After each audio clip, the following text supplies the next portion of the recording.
And welcome to another edition of the SAB Video Newsletter, Week 2.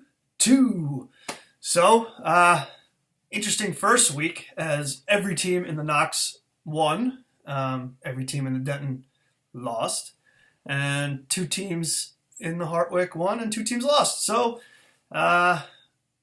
was not spread around the wins. It was all really in 1.5 divisions. So hopefully this week Denton can get on the board here with a couple of wins, or maybe 4 possibly, but hopefully no more than 3. So let's get to it. Our game of the week: A-Train Wreckers versus the Underhill account. After a tough loss last week, Underhill drops from number 2 to number 4. They were the 4th highest scorer in the league, so in a week that was very low scoring, they did break 100, so we got to give them something for that. And the Wreckers actually did find victory, beating the Funk. So this week, we'll see these two match up against each other. Underhill has already gotten off to the start with DeAndre Hopkins, who actually looked like he had some life last night, which is nice to see considering the down year he had last year with Osweiler and the crew of quarterbacks that they tried out there. Maybe they got something in Watson. At least he likes to throw to him. So that's good for 7 catches for 73 yards, 10.8 points. So a decent start for Hopkins. Nice to see. These two teams are solid. They're both they're basically tied in the first week. They were separated by about 3 points. You like the quarterback matchup here. Mariota, although he's going against Jacksonville, who looked pretty good last week against the Texans, but as we see, the Texans really aren't that good, especially on offense.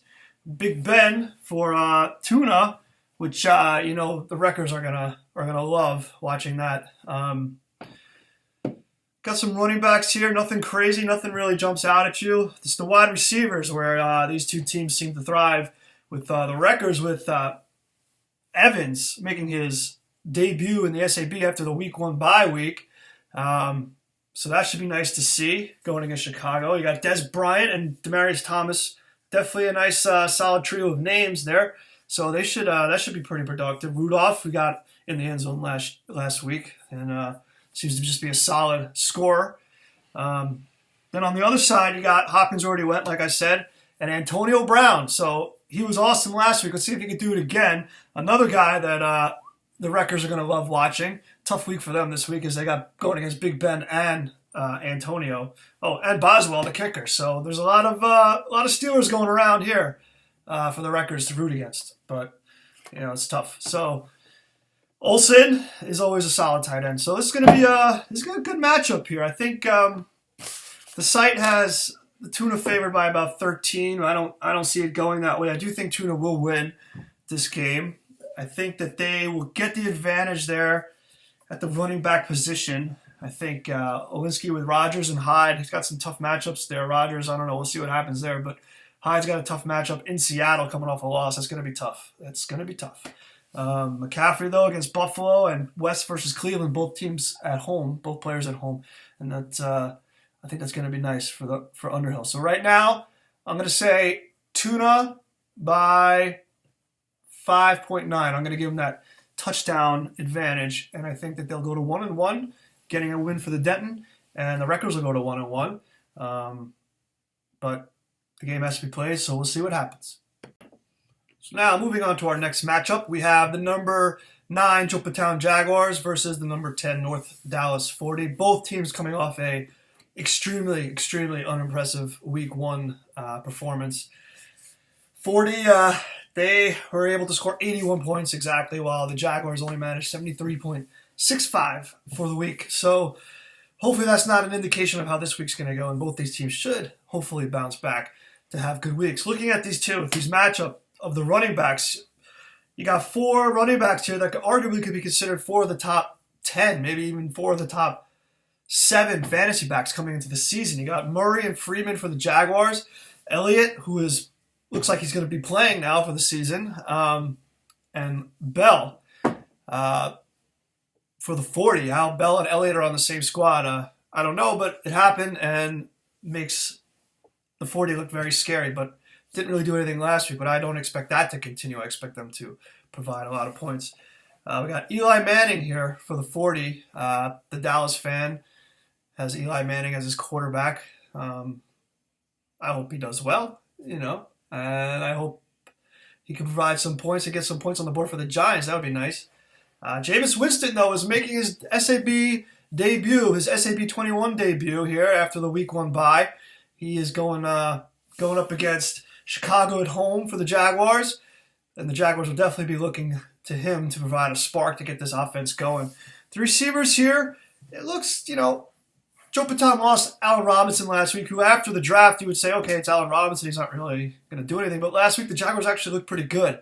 So it could have been a good year for Robinson, but we'll never know because he's out for the season now. So Crabtree and Tate are going to have to step up right now. The Jaguars have Hearns in their lineup.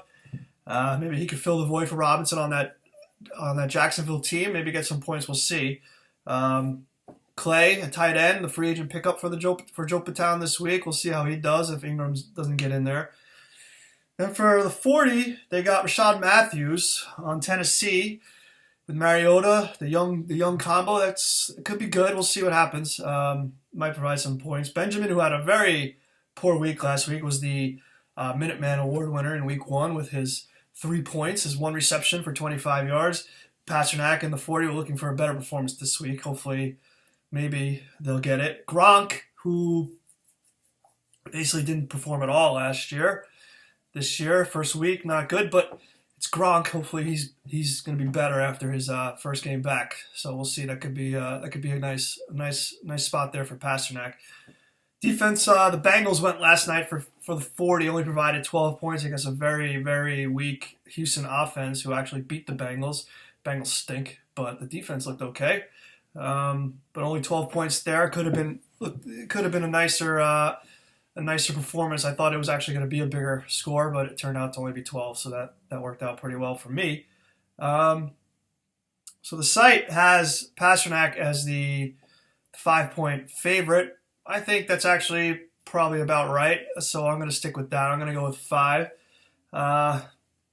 Both these teams have potential to score. I mean, coming off of last week where they did nothing, I mean, it's hard to say they're going to have good weeks, but you would think, especially with the running backs in this group and the receivers, I mean, there's potential here, so we're just going to have to wait and see where these two teams fall. I think this game will be close. Hopefully they both score some points, but you never know. So again, the 40 by 5 in this one. And in our next matchup, we have the number 5 People's Champ versus number 12 Ballstein Models. The Models, who are not that far removed from the second of 2 consecutive championships. It's been a while since seems like they've won a game. I mean, it's been the number 12 ranking for a while here. Last week, they were the lowest scoring team in a very low scoring week, and they only managed 71.05 points. And lost to the Steakhouse. But Sass and his People's Champ squad there, they didn't do much better. They scored about 80 and change, 80.55. Luckily, they were playing the Jaguars, who couldn't get out of their own way. And they got the victory, keeping their number 5 ranking. But even lower than their score, the biggest loss probably of the whole week was Dave Johnson, the number 1 draft pick in this year's draft. Sasso lost him for seemingly the whole season. I mean, unless he makes a run in the playoffs and he holds on to him, he's going to be useless. So that was a tough one. Tough break in the win. So let's get on to this game here. Great quarterback matchup. Maybe the best 2 quarterbacks in football and in fantasy football with Tom Brady versus Aaron Rodgers. That should be impressive. Brady did not have a good week last week. This week he's playing the Saints. That usually means points. So that's probably going to be a very big week for Brady. Rodgers, though, going against Atlanta in Atlanta, he's going to get his points, but it's going to be not as great as Brady. Give the edge there to Brady, but we'll see what happens. Like I said, both quarterbacks are awesome. Now, filling in for Sass for Dave Johnson is Kerwin Williams, the Cardinals' backup, so I think he actually could have a decent week going against the Colts, who look like crap. And, that should be a decent showing for him. Sass shouldn't really miss too much there. Marshawn Lynch actually looked pretty decent in his return back to the NFL. So the Raiders against the Jets, that's a nice matchup. Sucks for Sass to have to watch that, although he's probably rooting for the losses now. But that should provide some points. The Models, they have the trio at running back with Crowell, Coleman, and Abdullah. I gotta say, it's very unimpressive looking. There's potential to score, but I don't really see it being consistent. It's going to be a tough road for the Models, I think, this year. Julio Jones, though, for the Models, obviously far and away their best non-quarterback player. Um, he'll be awesome all year, but he's going to have to be super awesome if this team hopes to even sniff the playoffs. Um, James Crowder, fine, good. Fleener, okay. It's the Saints. They put up points. Might be tough this week against the Patriots, but it's at home, so we'll see. Vikings D is very good. They're at Pittsburgh, though, so that might be a tough matchup for the Models. And we got for TPC, got Hogan, who was unimpressive in week 1, but the Patriots are playing the Saints, which means points, which means Hogan should get some of those, so that could be good. Hilton, obviously a talented player, but I think until luck comes back, or they can somehow find a quarterback to throw the ball to these receivers, it's gonna be tough going for Hilton for a while. And Deshaun Jackson is now making his return to the SAB, making his debut, I should say. Sorry, in SAB 21 for SAS. I think that in a new environment there in Tampa with Jameis Winston throwing to him, I think this is going to be. I think this might actually be a really good pick. Might be a good player here as long as he stays healthy. I think he's going to provide some points. I think he's going to get those long touchdowns, and I think he might actually be pretty good this year. Then you got Reed at tight end, always good, and he should be good this week at the Rams, though, so we never know. I mean, Rams defense, they always seem to have the hype, but we'll see about this year. Had a great week 1, so we'll see. Bailey, one of the best scoring kickers in fantasy for sure. And the Seahawks defense at home against the 49ers, that has potential to be one of those big scoring defensive weeks that's could make or break this game. Right now, the site has SAS favored by about 5. I think it's going to be a little higher than that. I think it's going to be a TPC 8.5 point victory. So that's 8.5 in favor of TPC over the Models. Models need to get a win here because I don't know how many they're going to get. So before we get to our next matchup, Tough Nuts versus Black Thunder, I'd like to introduce a new segment to the video newsletter, live interviews with you owners. And our first guest is none other than the defending champ, Mr. Evan Luray. With us now is our first guest on the SAB video newsletter, the 3-time SAB champion, the perennial Knox division champ, our defending champ, #1 Tough Nuts owner and general manager, Evan Luray. Evan, thanks for being with us. Pleasure to be here. Thank you. Well, let's get right into it. Yeah, let's get right into it. Now, you've experienced a lot of success in this league. 3 championships, as I've mentioned. You pretty much win the Knox every year. How are you able to keep that fire going, to keep wanting to win? You know, a few different things. One is just to have the right to talk smack. I think everyone knows that I certainly enjoy that. And in order to be able to do that, you have to keep winning. If you're not winning, as many teams know very well, you have no right to say anything. Yes, it's true. It's true. And this season specifically is special for us because we're chasing history. Todd had that run. It was like 20 years ago, and people are still talking about it. And I remember those days. God knows what has happened since.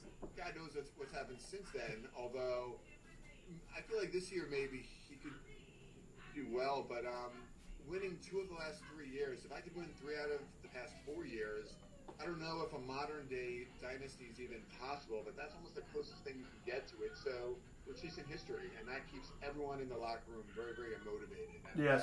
So far, so good. Yeah. Here, what? It's easy. Handcuff your players. Yeah. I have 2 out of my 3 running backs. It's a good message to the kids. Handcuff your players. And luck plays a huge factor in this. But yet, people don't do it. So if Shady went down, that would not be good. But Tolbert would be the guy, so he's at least startable. True, but you would probably be in trouble if you lost Shady. Would it be a good thing? Well, speaking of Shady, let's go to Kareem Hunt. What a pick that was, huh? Looked good in that first week. Not a plan. I felt very unprepared for the actual draft. Working on my phone and just nothing else. And in every mock that I did, and I did about 3,000 of them leading up, I did not take 3 running backs in a row at all because why would you do that? But I at that point in time, I looked at the wide receivers available. It just didn't excite me at all. And I thought, I think he's the best running back on the board, and I believed in that offense. I wanted to be long the Chiefs' offense. Tyreek Hill, Kareem Hunt, I know he'd be the guy. I know that the coach there likes to take one running back, run him, and it's not a committee situation, and it's all about volume. So Yeah. he was there. I took him, and so far so good. Well, yeah, so far so good. Great pick. Now, we're running out of time here, but I want to go to the Twitter feed and ask you a question from one of your fans. This one comes from at ToughnutsHead1199, and he asks, Evan, who in your division do you think gives you the strongest competition? Who can dethrone you? Well, who do you think? Anyone? Historically, clearly, it's Sassa. I mean, beyond any shadow of a doubt. But this year, without Dave Johnson, it might be tough. I think he has an uphill battle this year. I wouldn't count him out because he has the ability to make a deal, and not all owners are willing to give up to receive. Not all owners are able to make trades because they can't, whether it's an emotional attachment or what. Sasso's able to do that, so I wouldn't count him out. But I think historically he's been the one. But this season in Knox, I think that T-Bone, I like his team. I think that he drafted well. And just looking at the numbers, I mean, he's got to make the playoffs again. Yeah, it's about time. He knows football. He knows what he's doing. So I think I would give him the best shot, although my prediction is that I will win Knox. I want to be clear about that. Oh, you heard it here first, folks. Tough Nuts will win Knox again. Well, Evan, thank you for joining us today on our first video chat. We appreciate your time. I know you're a busy man. Good luck this week, and give it to the Thunder. Good luck to you this week, and I look forward to seeing you Saturday. Yes. Bye, buddy. Thank you. Bye. Just like to thank Mr. Luray for joining us on our first video chat here in the newsletter. Now let's get to this game. Tough Nuts USA will be taking on Black Thunder. Tough Nuts is the defending champ, the #1 team this week. The Thunder climbed out of the basement of the polls from number 10. He's now all the way up to number 7, but he won, and he was only one of 4 teams that broke 100 last week. And to be honest, his team is not that bad looking. It's not.